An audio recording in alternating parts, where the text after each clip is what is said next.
In this video, I'm going to go over how to make a posterized type effect in Stipple. So as you see here, the top picture is an example of posterization. Basically, it's just breaking an image into a set amount of tones. In this case, it was probably about 3 or 4 tones, and since it's a gray scale image, it's just about 5 different shades of gray. So I'm going to go ahead and launch Stipple, and we'll load the skull in. We're going to keep all the settings default. And all right, so first of all, let's pick a light gray color, probably about a 25% gray. And we're going to change our dot size. We'll pull our left dot size, our min dot size to, I don't know, a couple of clicks from the left. And then we're going to pull our right slider and we're going to butt it right up to the left one. So basically our min and our max dot size are going to be the same setting. So actually we're going to make those kind of small. So just about there. So what this does is you end up with a uniform dot size. We'll make the brush size a little bit bigger, and let's pull the density up just to make this go a little bit faster. So we'll close out the brush size palette and open up the levels. Now here, this is what's important. We're going to turn off the A on the right hand side. We don't want the A to be glowing.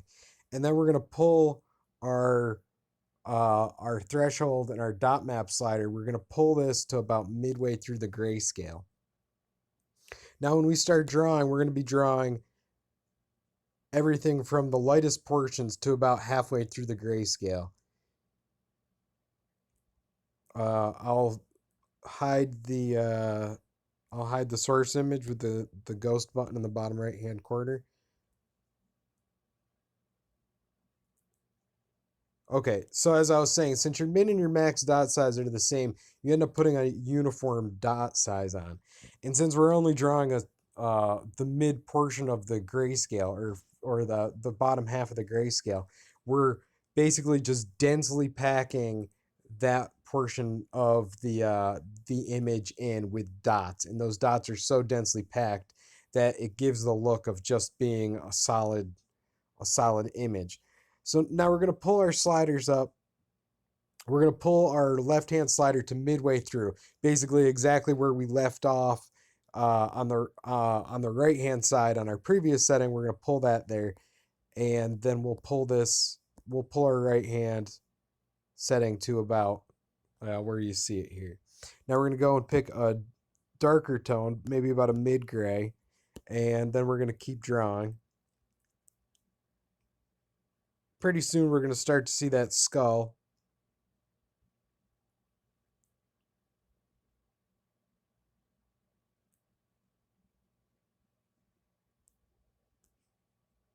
Okay, so I'm just going to keep going down the grayscale, keep pulling our sliders.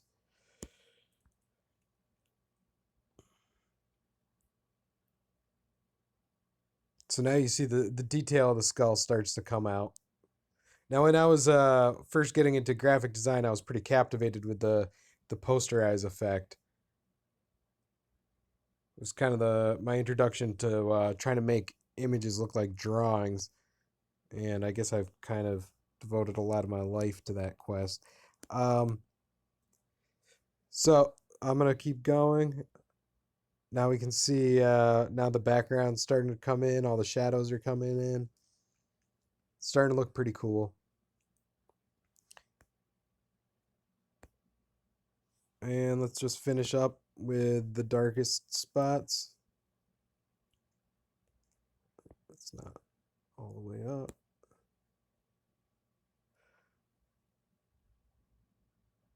And I'm gonna just kind of leave the left-hand side alone because it gets a little too dark over there and it starts to eat at the image. And that's kind of the benefits of using an app like Stipple as opposed to just throwing an effect on. Well, the effect, if you throw just a posterization effect on your image, the whole thing gets just uniformly posterized. But when you're in control of where the dots go, and if the dots are small enough to give the illusion of just pixels as they are, well, then you can work with intention. You can make your art look like it was done on purpose, or purposely not draw the parts of the image that aren't going to look as good. So I guess that wraps it up. Thanks for watching. Thanks for testing.